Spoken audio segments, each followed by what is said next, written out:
When people think about countries famous for their chocolate, Switzerland is probably the top of the list, but it's Ghana that grows nearly 50% of the entire world's cocoa beans. In 2021, despite the pleas of then Swiss President Simonetta Sommaruga, it is quite simple. We need the raw materials, and you have the raw materials. The Ghanaian people proclaimed their desire to retake the means of production from their imperial trade partners. Ghana is currently Switzerland's largest trading partner in sub-Saharan Africa. However, as I have stated on occasion, Ghana no longer wants to be dependent on the production and export of raw materials, including cocoa beans. We intend to process more and more of our cocoa in our country with the aim of producing more chocolate ourselves. Today, I'm about 35 miles outside of Accra at Tete Kwache, Ghana's very first cocoa plantation. So I'm here with Michael. You're going to be our tour guide today. I'm interested to know what's so special about this farm in particular. So this farm was started by a man called Tete Kwache, a blacksmith by profession, who was working with the Basel missionaries in Ghana here. And there was a contract which was given to them at Fernandopo, currently located at Equatorial Guinea. So on the mission with the Basels, where Tete Kwache finds a plant in which we Ghanaians, we mostly call it cocoa.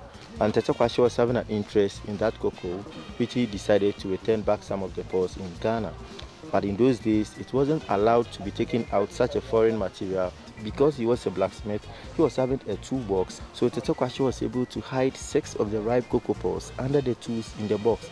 So it was all through a smuggle process where Tete Kwache got opportunity to introduce the cocoa to Ghana. Clever brother, I love it. 2 of the original cocoa trees planted by Kwache himself, dating back as far as 1879, continue to produce beans to this day. That's where Michael takes me next.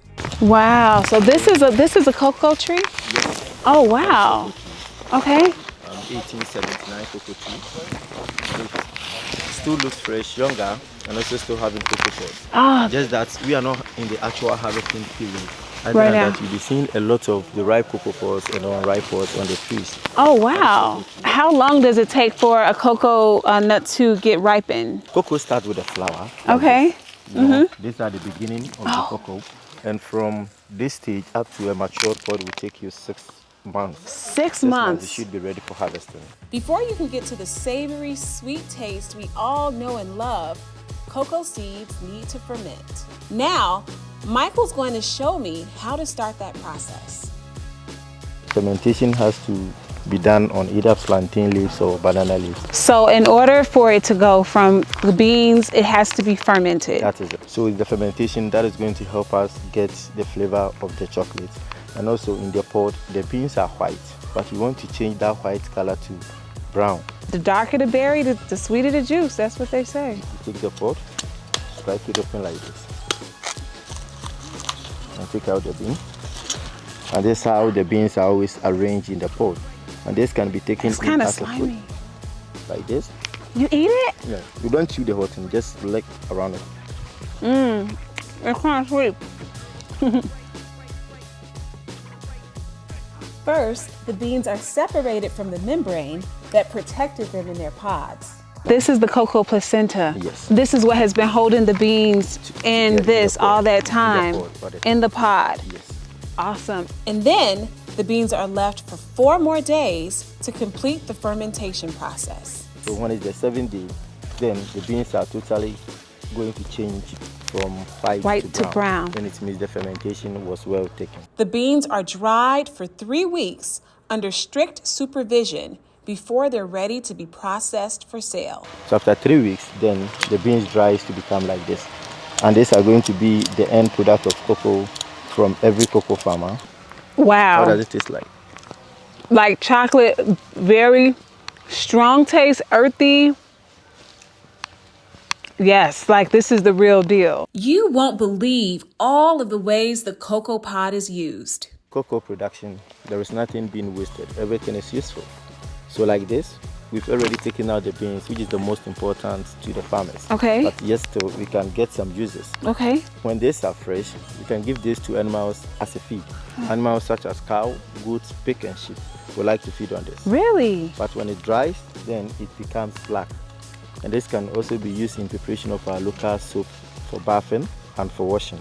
And that is the black soap. This is what you make black soap from? Oh my God, I did not know. You guys know you buy that black soap in the markets, you know? Do you know they make it out of this? I had no idea. Yes. Tell me, what's the process again for black soap? The process of the black soap, you need to get more of this. Okay. Then it will go into potash. So it's the ashes that you're going to mix with water. Do you understand? You mix the ashes with water. With water. Put it on fire, then you add small amount of soda and then palm kernel oil. Then you boil it until it becomes very solid. Then you have your soap. Oh, very wow. good to the skin. So in cocoa production, there is nothing being wasted. Everything is useful. Everything is used in cocoa production. Black soap, I never knew that it came from this. Despite the worldwide chocolate industry exceeding $130 billion in value, historically, only 1.5% of that has gone back to bean producers. President Otto famously proclaimed, because we believe that there can be no future prosperity for the Ghanaian people in the short, medium, or long term if we continue to maintain economic structures that are dependent on the production and export of raw materials. And so, the next time you reach for your favorite chocolate treat, try one from one of the many Ghanaian artisanal chocolatiers reclaiming their natural birthright. So you guys, the best chocolate does not come from Switzerland. It comes from Ghana, right here. Yes. The oldest cocoa tree, over 140 years old. For many, chocolate is just a smooth and savory treat used to commemorate special occasions or to indulge the palate. But for Ghanaians, chocolate is a point of national pride. It's a symbol of resistance, of economic empowerment, and is an esteemed point of the country's national identity.